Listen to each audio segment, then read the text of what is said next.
Here we have a problem that a uniform rod of certain mass m, length L, is placed on a horizontal frictionless surface with one end pivoted. The rod is given certain angular speed about a vertical axis passing from that pivoted end at distances L by 4, L by 2 from the pivoted end. Tensions in the rod will be in ratio. ये चार option हैं. We have to select one. तो problem क्या है कि there is a uniform rod of mass m, length L. It is lying on a smooth horizontal table about vertical axis passing from one end. Rod is given certain angular velocity. We have to find ratio of tensions at distances L by 4, L by 2 from this pivoted end. In this problem, what we should apply a simple concept that if you have any large body, then external force in the body वो कहीं भी लगे, if the forces are acting as external force, then the resultant of external force must be equal to mass of that body into acceleration of cm. With this method, this problem can be solved very quickly. Suppose we have to find tension in the rod at distance x from the pivoted end. Then consider the portion lying between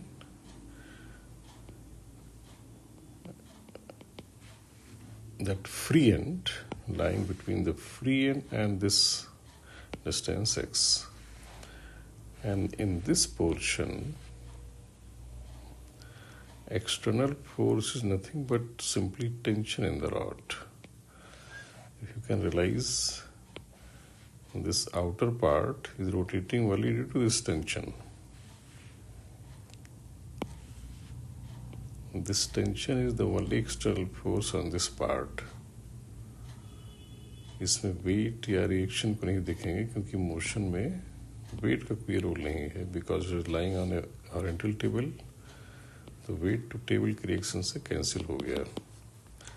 this tension is the only responsible for rotation and this must provide the required centripetal force. कोई भी चीज जो घूमती है उसको rotate करने के लिए सेंटर की तरफ सेंट्रीपिटल फोर्स अवेलेबल होना चाहिए. सेंट्रीपिटल फोर्स कितना चाहिए? उस पोर्शन का mass into omega square into radial distance of the CM.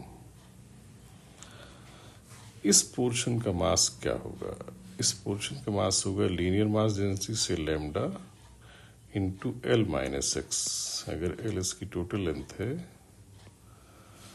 Right, और इसके इस पार्ट की सीएम की जो radial distance X of rotation से यू तेरी हो जाएगी L plus X whole divide by 2.